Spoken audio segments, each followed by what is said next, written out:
Dakika 45 za mchezo na mtanange wa ligi ya mabingwa barani Afrika kati ya Stade Malien kutokea katika taifa la Mali dhidi ya club ya wekundu wa Msimbazi Simba kutokea taifa la Tanzania, mitaa ya Msimbazi, Kariakoo, Dar es Salaam. Naweza nikasema kwamba ni moja mechi kubwa zaidi ambayo tuna kuangazia kwa siku ya leo. Hizi ni dakika 45 za moto kweli kweli, kwa namna timu zote jinsi zinavyocheza. Simba wanaonyesha dhahiri kwamba wanahitaji matokeo katika mchezo huu.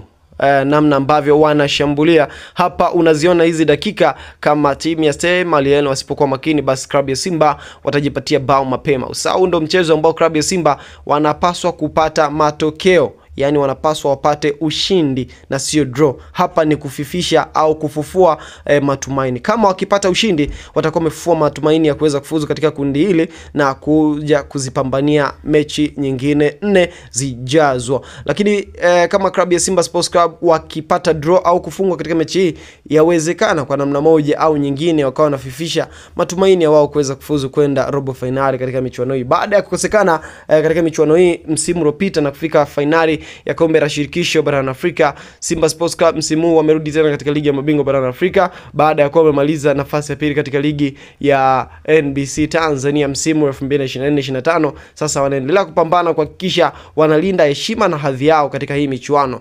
Kwa namna timu jinsi inavyocheza unaona pasi nyingi zinapigwa, lakini pia mashambulizi yakielekea katika lango la mpinzani ambaye ni Stade Malien. Lakini pia Stade Malien na wao wanacheza kwa tahadhari, wanafahamu ukubwa wa Simba, lakini pia na uzoefu mkubwa ambao walionao katika hii michuano. Simba Sports Club sasa kwamba ni moja ya timu ambayo iliwahi kushiriki michuano ya Africa Super League. Yes, kama unavyokumbuka ni moja ya timu ambazo zilikuwa zina ushawishi mkubwa ambazo zilishiriki mashindano hayo, na ilikuwa ni hatihati Simba kufika nusu finali, lakini mambo yalienda ndivyo sivyo. Lakini pia huyu Simba usisahau kwamba yuko katika zile timu 5 bora barani Afrika katika viwango vya juu, lakini pia huwa hakosi katika top 10 ya timu ambazo zimeperform vizuri na zimefanya vizuri katika hii michuano. Kwa hiyo hata anayecheza naye anacheza naye kwa makini. Lakini usisahau kwamba huyu Stade Malien ndiye ambaye amedraw na experience, ambaye amefanya vizuri zaidi katika michuano hii ya kimataifa. So Simba wanapaswa kuwa na tahadhari katika kucheza kwao, na wanavyojiachia kwenda kushambulia